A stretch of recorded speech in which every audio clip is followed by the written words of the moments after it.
तो दोस्तों हमारे YouTube चैनल पे आप लोगों का स्वागत है। अभी आप लोग के सामने इसलिए उपस्थित हुए हैं क्योंकि झारखंड लोक सेवा आयोग ने मात्र 1 सप्ताह का डेट दिया है आपको आपत्ति करने के लिए। और कौन कौन से प्रश्न हैं जिस पे आपत्ति किया जा सकता है।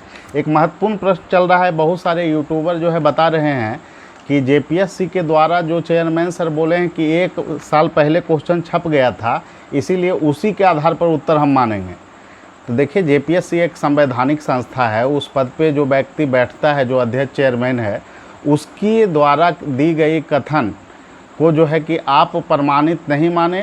संवैधानिक बॉडी है JPSC, और JPSC का अगर चेयरमैन साहब चाहेंगे कि वो 2019 के ही चीज़ों को मान्य किया जाए, तो बिहार देश के राष्ट्रपति अगर 19 में कोई और रहता तो उसी को मान लिया जाता।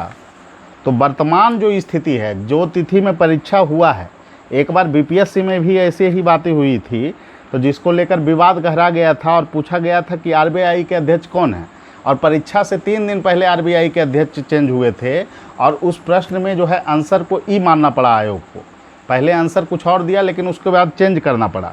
तो ये कहा जाए कि क्या आंसर होगा, और चेयरमैन सर बयान दिए हैं, इसके बाद जो है कि नहीं माना जाएगा उत्तर।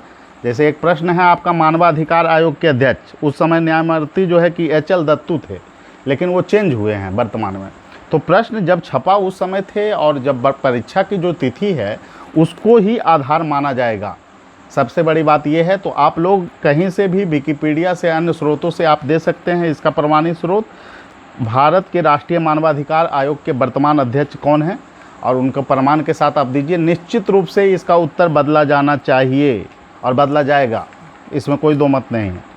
एक प्रश्न आपको पूछा गया था कि नीति आयोग ने प्रत्येक राज्य एवं संघ राज्य क्षेत्र के लिए समेकित सूचकांक का विकास किया है, जो प्रत्येक संधारणीय विकास के लक्ष्य की ओर होने वाली प्रगति को सम्मिलित करती है, और राज्यों को प्राप्तिकर्ता एवं अग्रणी, निष्पादक एवं आकांक्षी में वर्गीकृत करता है। इस समेकित सूचकांक के आधार पर निम्न में से कौन सा अग्रणी राज्य नहीं है।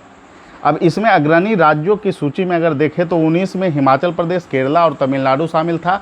और 2021 जब परीक्षा की तिथि हो रही है, मतलब जिस तिथि को परीक्षा लिया जा रहा है उससे पहले एक डाटा आता है, उसमें गुजरात को भी शामिल कर लिया जाता है। आयोग ने इसमें उत्तर माना है गुजरात को, जबकि यह जवाब बिल्कुल गलत है, और इसमें आयोग को उत्तर बदलना होगा, या प्रश्न को आपको सभी को अंक देने होंगे। आप इसमें ज़रूर क्लेम कीजिए और 2021 के डाटा को मेंशन कीजिए। स्थापना की दृष्टि से झारखंड के किस पार्क को सेंचुरी की स्थापना सबसे पहले हुई है।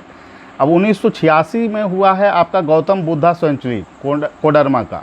इसमें जो है कि 1986 और इसको मान लिया गया है आयोग के द्वारा, जबकि 1976 में ही आपको पलामू सेंचुरी का स्थापना कर दिया गया था। तो इस तरह से इसका उत्तर बदला जाना चाहिए। आपके पास पर्याप्त स्रोत हैं, और आपको इकोनॉमिक सर्वे में भी इसको दिया गया था झारखंड के, तो उसको भी आप मेंशन कर सकते हैं। अंग्रेज़ों का झारखंड में सर्वप्रथम प्रवेश किस ओर से हुआ था। इसका आयोग ने उत्तर माना है पलामू, जबकि इसका सही उत्तर होना चाहिए सिंहभूम। क्या जितने भी स्रोत हैं उसमें NCERT के भी स्रोत शामिल हैं, उसमें सिंहभूम को दिखाया जा रहा है, जबकि झारखंड लोक सेवा आयोग ने इसमें पलामू माना है। निम्न में से कौन से परमाणु बिजली घर और राज्य से कौन सा मेल खाता है। मतलब एक तरफ राज्य दिया गया है, एक तरफ जो है कि परमाणु बिजली घर बताए गए हैं। उसमें 2 उत्तर जो है गलत हैं, और गलत को ही पूछा गया था। तो केगा उत्तर प्रदेश और कल्पक्कम कर्नाटक, ये दोनों आपका गलत है। केगा कर्नाटका में है, कल्पक्कम तमिलनाडु में है। ठीक है, तो इस पे आप आपत्ति करें। निश्चित रूप से इन प्रश्न को बदला जाना चाहिए। जो भी प्रश्न आपको बोले हैं ये प्रश्न बदल सकते हैं, और निश्चित रूप से बदला जाना चाहिए। इसके अलावा भी बहुत सारे प्रश्न आपको सेकेंड पेपर में भी है, जिस पे अगला वीडियो हम लाएंगे। कुछ प्रश्न को और भी हम शामिल करेंगे, लेकिन मेरा मुख्य मकसद था, चूँकि समय काफ़ी कम है दोस्तों, और जो है कि आपको 27-28 तक ही डेट दिया गया है जिसमें आप क्लेम कर सकते हैं। और बहुत सारे चैनलों पे ये आ रहा था कि चूँकि जो है कि चेयरमैन सर ने बयान दिया है कि ये प्रश्न पहले छपे थे, उस समय की स्थिति ये थी, इसीलिए आयोग के द्वारा वही उत्तर माना जाएगा। ये बिल्कुल भी तार्किक नहीं है। आयोग को उत्तर बदलना होगा, या फिर सभी को अंक देने होंगे, क्योंकि परीक्षा की जो तिथि है वही तिथि मान्य होती है। पहले भी अगर प्रश्न छपा है तो यह कोई तर्क आधार नहीं है जिसके आधार पे उस उत्तर को सही मान लिया जाए। ठीक है, यही आप लोगों को बताना था, तो इसलिए ज़रूर आप क्लेम करें। अगर उत्तर में परिवर्तन हुआ है तो वो बदला जाएगा, और निश्चित रूप से इससे जो है एक एक अंक का फाइट है। और जेपीएससी जो है कि आपको बहुत कड़ी प्रतिस्पर्धा पीटी में होने जा रही है, और इसलिए आप लोगों को, अगर जिनका भी उत्तर जो है सही नहीं है और आयोग की गलती के कारण उत्तर आपका गलत हुआ है, तो आप निश्चित रूप से क्लेम कीजिए, और उत्तर आपका जो है आयोग जो है उत्तर में सुधार करेगी, इसीलिए आपको आपत्ति मांगा गया है। और एक बात मैं और स्पष्ट कर दूं कि जेपीएससी के चेयरमैन सर ने जो कहा था, उसमें उन्होंने ये बात कहीं नहीं मेंशन किया है कि आयोग इस पर विचार नहीं करेगा। उन्होंने कहा प्रश्न छपा था इसलिए ये विकल्प दिए गए। इसका साफ मतलब है कि जब लड़के क्लेम करेंगे तो उस उत्तर को बदला जाएगा, इसको इस दिशा में देखा जाए। बहुत सारे लोग इस बात को रख रहे हैं, क्योंकि देखिए बहुत सारे लोग तो जो है कि एचएल दत्तू मार के आए होंगे, तो वो अपने पक्ष में ही बयान रखेंगे यूट्यूब चैनल पे, या फिर टीचरों के द्वारा भी रखा जाएगा बहुत सारे। तो इसलिए अगर आपका उत्तर गलत है, आपने जो है वर्तमान स्थिति को देखते हुए कोई अन्य विकल्प मार दिया, क्योंकि एचएल दत्तू तो है नहीं अभी वर्तमान में, इसीलिए आप लोग जो है कि क्लेम कर सकते हैं, और निश्चित रूप से इसे बदला भी जाएगा। एक बात और हम कहना चाहेंगे, कटअप को लेकर विभिन्न जो है कि आपको तरह के मैसेज और कॉल आ रहे हैं, और हर एक कैटेगरी के लड़के हमारे पास मैसेज कॉल कर रहे हैं कि सर मैं ईबीसी से हूँ, मेरा कटअप क्या जाएगा। देखिए, कटअप को लेकर बहुत ज़्यादा परेशान होने की ज़रूरत नहीं है। झारखंड लोक सेवा आयोग का जो पेपर है वो आपको हम पहले ही बता चुके हैं कि पहले के जो परंपरागत पेपर होते थे उसके आधार पर विश्लेषण जेपीएससी का नहीं होगा। जेपीएससी का जो नया प्रारूप है, छठा जेपीएससी के बाद जो बदला है पैटर्न, उसमें अगर देखें तो जेपीएससी के संदर्भ में पिछले बार कटअप 103 गया था जनरल का, और इस बार चूंकि प्रश्न का स्तर पिछले बार की अपेक्षा कठिन है, लड़कों की संख्या से कोई जो है विशेष फर्क नहीं पड़ता है कि कितने प्रतियोगी उसमें भाग लिए, फर्क पड़ता है परीक्षा के पैटर्न से। तो परीक्षा का जो पैटर्न और स्वरूप था उसमें भी बदलाव हुआ है दोस्तों।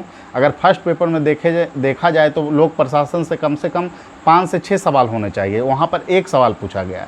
करेंट से प्रश्नों की संख्या 15 होनी चाहिए थी, जबकि वहाँ पर 3 से 4 क्वेश्चन पूछा गया। तो जब प्रश्न के पैटर्न बदलते हैं और परंपरागत रूप से जो है कि उसमें बदलाव होता है, तो लड़के उस अनुसार तैयारी नहीं करते हैं। और झारखंड सेक्शन से देखा जाए तो कम से कम 40 प्रश्न ऐसे हैं जो तथ्यात्मक रूप से सरकार के मतलब दस्तावेजों पर आधारित हैं, जिसको जान पाना भी बहुत कठिन होगा।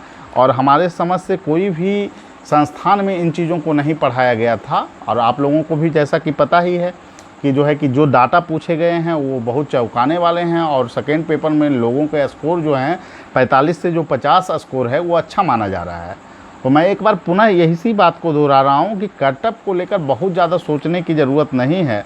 जो लोग 105 प्लस हैं वो निश्चित रूप से तैयारी कीजिए, और तैयारी कहीं बेकार नहीं जाता है, और सफलता निश्चित रूप से उन्हीं लोगों को मिलती है जो मेहनत और लगन से, परिश्रम से जो है कि निरंतर लगे रहते हैं। तो इसीलिए मैं एक बात को कहूँगा कि 105 से प्लस वाले तैयारी करें। जो जनरल में हैं ईडब्ल्यूएस के उसी के अनुसार 5 क्वेश्चन आप लोग कम कर दीजिए, और इसके अलावे अन्य कैटेगरियों में जो है 10 से 15 नंबर तक कमी हो सकती है। एसटी का कटअप अगर देखना चाहें तो आपको 90 से लेकर 95 के बीच रह सकता है।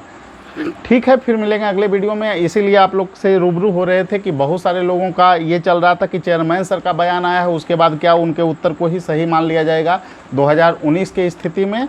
तो आप ये जान लीजिए कि कटअप डेट वो होता है जो कि परीक्षा का तिथि होता है, उससे पूर्व में क्या स्थितियां थी उसके लिए अगर ऐसी हुई होती तो आपत्ति मांगने की क्या ज़रूरत थी। चेयरमैन सर अपने अनुसार उत्तर दे देते।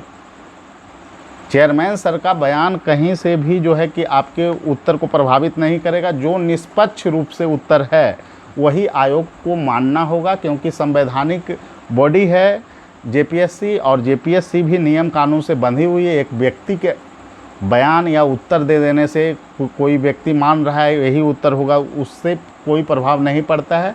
जो सही होगा उसको जेपीएससी को वही करना होगा। और आप लोग जो है कि जो स्रोत आप लोग दे रहे हैं, मैं बार बार कहता हूं कि स्रोत जो है किताबों को नहीं दीजिएगा। बहुत सारे बच्चे कह रहे हैं कि मैंने गोंड जनजाति सबसे बड़ी जनजाति पढ़ ली है किताबों में। अब सेंसेक्स के आधार पर देखा जाएगा ना, 2011 के जनसंख्या का जो आंकड़ा है भारत सरकार का, उसके अनुसार गोंड जो है दूसरी सबसे बड़ी जनजाति हो चुकी है और भील प्रथम जनजाति है। अगर आपको कहीं और अन्य स्रोतों से आपको मिल रहा है कि जहाँ दिखाया जा रहा है कि गोंड सबसे बड़ी जनजाति है और वो कोई गजटियर है, कोई मतलब ऐसा दस्तावेज है जो सरकारी दस्तावेज है, तो उसको आप ला सकते हैं। लेकिन बुक को रेफरेंस आप दीजिएगा तो वहाँ पे काम नहीं करेगा। और ज़्यादातर कोशिश कीजिए कि इकोनॉमिक सर्वे का हम दें या फिर सरकार के रिपोर्ट या आधिकारिक वेबसाइट का आप प्रयोग प्रमाण के रूप में करें, तो वो ज़्यादा तार्किक होगा। ठीक है, फिर मिलेंगे अगले वीडियो में। और जेपीएससी का जो कटअप के संदर्भ में जो बात है, तो मैं एक ही बात कहूँगा कि 105 प्लस वाले सभी लोग तैयारी करें और उससे अधिक कटअप जाने के चांस कम हैं। ठीक है, सभी लोगों को धन्यवाद, फिर मिलेंगे।